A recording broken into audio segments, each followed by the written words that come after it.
Hello, welcome back to our cooking videos. ഇന്ന് ഒരുപാട് നാളുകൾക്ക് ശേഷം നമ്മുടെ റെസിപ്പി വീഡിയോസ് റീസ്റ്റാർട്ട് ചെയ്യുകയാണ് കേട്ടോ. അതുകൊണ്ട് തന്നെ ഒരു കിഡിലൻ റെസിപ്പി ആയിട്ടാണ് കേട്ടോ വന്നിട്ടുള്ളത്. മത്തി കൊണ്ട് ഞാൻ ഇതുവരെ കഴിച്ചതിൽ ഏറ്റവും ടേസ്റ്റി ആയിട്ടുള്ള വിഭവമാണ് കേട്ടോ ഇത്. ഇതിനു മുമ്പ് കുരുമുളക് ഇട്ട് മത്തി വരട്ടിയപ്പോൾ ഞാൻ പറഞ്ഞിട്ടുണ്ടായിരുന്നു മത്തി കൊണ്ട് ഉണ്ടാക്കാവുന്ന ഏറ്റവും ടേസ്റ്റി ആയിട്ടുള്ള വിഭവം എന്ന്.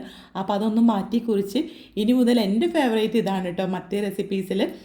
അപ്പോൾ ഇത് ഉണ്ടാക്കാനായിട്ട് ഞാനിവിടെ ഒരു 15 മത്തി നല്ലപോലെ കഴുകി വൃത്തിയാക്കി വരഞ്ഞെടുത്തിട്ടുണ്ട്. ഇനി ഇത് മസാല പുരട്ടിയെടുക്കാം. അതിന് വേണ്ടിയിട്ട് 1/2 ടീസ്പൂൺ മഞ്ഞൾപ്പൊടി, 1/2 ടീസ്പൂൺ മുളക് പൊടി, 1/4 ടീസ്പൂൺ ഉപ്പ് ഇവ ചേർത്ത് നമുക്ക് മത്തി ഒന്ന് നല്ലപോലെ മസാല പുരട്ടിയെടുക്കാം. ഇതിലേക്ക് ഇഞ്ചി വെളുത്തുള്ളി പേസ്റ്റ് ഒന്നും ചേർക്കേണ്ട ആവശ്യമില്ല കേട്ടോ. ഈ 3 പൊടികൾ മാത്രം മതി. ഇനി ഒരു അരമണിക്കൂറെങ്കിലും ഒന്ന് റെസ്റ്റ് ചെയ്യാൻ വെച്ചിട്ട് നമുക്കിത് വെളിച്ചെണ്ണയിലൊന്ന് ഫ്രൈ ചെയ്തെടുക്കാം. സത്യം പറഞ്ഞാൽ ഞാൻ പ്രതീക്ഷിച്ചതിലും അപ്പുറത്തെ ടേസ്റ്റ് ആയിരുന്നു കേട്ടോ. നിങ്ങൾ ചിലപ്പോൾ ഉണ്ടാക്കുന്ന റെസിപ്പി തന്നെ ആയിരിക്കും, പക്ഷെ ഞാൻ ഫസ്റ്റ് ടൈമാണ് ട്രൈ ചെയ്യുന്നത്. എപ്പോഴും ഇത് കാണുമ്പോൾ വീഡിയോ എഡിറ്റ് ചെയ്യുമ്പോൾ പോലും വായിൽ വെള്ളം വരുന്നുണ്ട് കേട്ടോ. മത്തിയുടെ ആ ഒരു അസാധ്യ ഫ്ലേവറുള്ളൊരു അടിപൊളി ഐറ്റമാണ്. അപ്പോൾ നമുക്ക് ആദ്യം മീനൊന്ന് ഫ്രൈ ചെയ്തെടുക്കാം. മീൻ പൊരിക്കുമ്പോൾ എപ്പോഴും വെളിച്ചെണ്ണ തന്നെ എടുക്കാൻ ശ്രദ്ധിക്കുക കേട്ടോ. വെളിച്ചെണ്ണ ആണ് അതിൻ്റെ ആ ഒരു തനത് രുചി തരിക. ഇനിയിപ്പോൾ നിങ്ങൾക്ക് വെളിച്ചെണ്ണ താല്പര്യം ഇല്ലെങ്കിൽ അല്ലെങ്കിൽ വെളിച്ചെണ്ണ ഉപയോഗിക്കാൻ പറ്റാത്തവരുണ്ടെങ്കിലൊക്കെ നിങ്ങൾക്ക് ഇഷ്ടമുള്ള എണ്ണ എടുക്കാം കേട്ടോ. അപ്പോൾ മീൻ തിരിച്ചും മറിച്ചും ഇട്ട് നല്ലപോലെ ഒന്ന് പൊരിച്ചെടുക്കാം. ഇനി മീൻ തണുത്തതിന് ശേഷം നമുക്കിതിൻ്റെ മുള്ളൊന്ന് മാറ്റിയെടുക്കണം കേട്ടോ. മുള്ള് മുഴുവനായിട്ടൊന്നും പോകില്ല, സെൻറ്ററിലുള്ള കട്ടിയുള്ള മുള്ളൊന്ന് മാറ്റിയെടുക്കുക. ഇനി നിങ്ങൾ കുഞ്ഞമ്മത്തി ഒന്നും കൂടി ചെറിയ മത്തി ഉണ്ടാവില്ലേ, അത് വെച്ചിട്ടാണ് ചെയ്യുന്നതെങ്കിൽ കുറച്ചും കൂടെ എണ്ണ കൂടുതൽ വെച്ചിട്ട് ഡീപ് ഫ്രൈ ചെയ്തെടുക്കുക. എന്നാൽ പിന്നെ മുള്ള് മാറ്റേണ്ട ആവശ്യമില്ല കേട്ടോ. ഇത് മുള്ള് മാറ്റാതെ ഉണ്ടാക്കാറുണ്ട്. അപ്പോൾ ഞാനിപ്പോൾ മുള്ളൊന്ന് മാറ്റിയെടുക്കുന്നുണ്ട്. ആ സെൻറ്ററിലുള്ള കട്ടിയുള്ള മുള്ളങ്ങോട്ട് പോയി കിട്ടിയാൽ മതി. അത് നമുക്കിങ്ങനെ തൊണ്ടയിൽ തടയൂലേ. അപ്പോൾ അതുകൊണ്ട് ഇനിയിപ്പോൾ നിങ്ങൾ നല്ല മൊരിച്ച് ഫ്രൈ ചെയ്യുകയാണെങ്കിൽ മുള്ള് മാറ്റേണ്ട ആവശ്യമില്ല കേട്ടോ.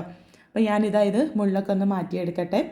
ഇനി ഇതിവിടെ ഒരു സൈഡിലേക്ക് മാറ്റി വെക്കാം. ഇനി ആ എണ്ണയിലേക്ക് തന്നെ ഇതിന്ന് വേണമെങ്കിൽ കുറച്ച് എണ്ണ എടുത്ത് മാറ്റാം കേട്ടോ. ഞാനിപ്പോൾ ഈ എണ്ണ മുഴുവനായിട്ട് എടുക്കുന്നുണ്ട്. ഇതിലേക്കൊരു 10 മീഡിയം സൈസിലുള്ള ചുവന്നുള്ളി, ഇത് ചെറുതൊക്കെ ആയതുകൊണ്ട് എണ്ണത്തിൽ വ്യത്യാസം ഉണ്ട് കേട്ടോ. പിന്നെ 2 തണ്ട് കറിവേപ്പില, ചെറിയൊരു കഷ്ണം ഇഞ്ചിയും ഒരു വെളുത്തുള്ളിയുടെ അല്ലിയും വേണം. അതൊന്ന് കട്ട് ചെയ്തിട്ട് മാറ്റി വെക്കാം.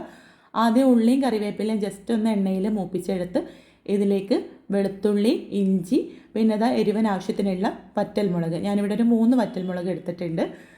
എല്ലാം കൂടെ നമുക്ക് എണ്ണയിൽ നല്ല പോലെ ഒന്ന് മൂപ്പിച്ചെടുക്കാം. ഇനി ഇതിലേക്ക് ഒരു ചെറിയ നെല്ലിക്ക വലുപ്പത്തിൽ പുളി അല്ലെങ്കിൽ നിങ്ങളുടെ ഇഷ്ടത്തിനനുസരിച്ചിട്ടുള്ള വാളൻ പുളി എടുത്തിട്ട് അതും കൂടെ ഈ എണ്ണയിലേക്കിട്ട് ജസ്റ്റ് ഒന്ന് ഇളക്കിയെടുക്കാം.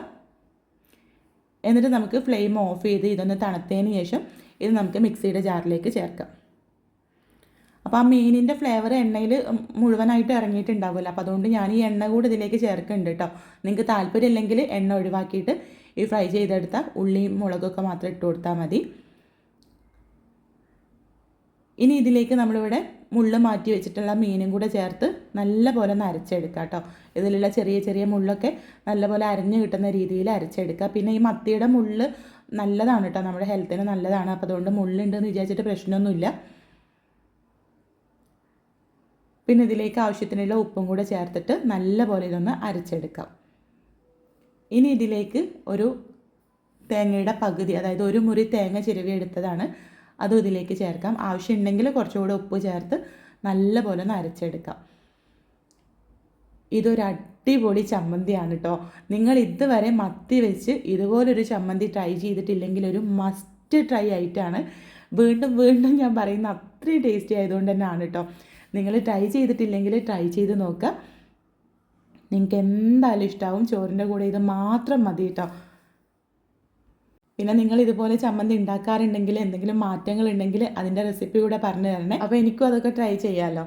അപ്പോൾ എന്തായാലും നിങ്ങൾക്ക് ഈ റെസിപ്പി ഇഷ്ടമായിട്ടുണ്ടെങ്കിൽ ചാനലൊന്ന് സബ്സ്ക്രൈബ് ചെയ്യുക. ഇതുപോലെയുള്ള നല്ല റെസിപ്പീസിനായിട്ട് നിങ്ങൾ ഫേസ്ബുക്കിലാണ് വീഡിയോ കാണുന്നതെങ്കിൽ പേജ് ഒന്ന് ഫോളോ ചെയ്യാം കേട്ടോ. അപ്പോൾ എന്തായാലും നമുക്ക് അടുത്ത നല്ലൊരു വീഡിയോ ആയിട്ട് കാണാം. താങ്ക്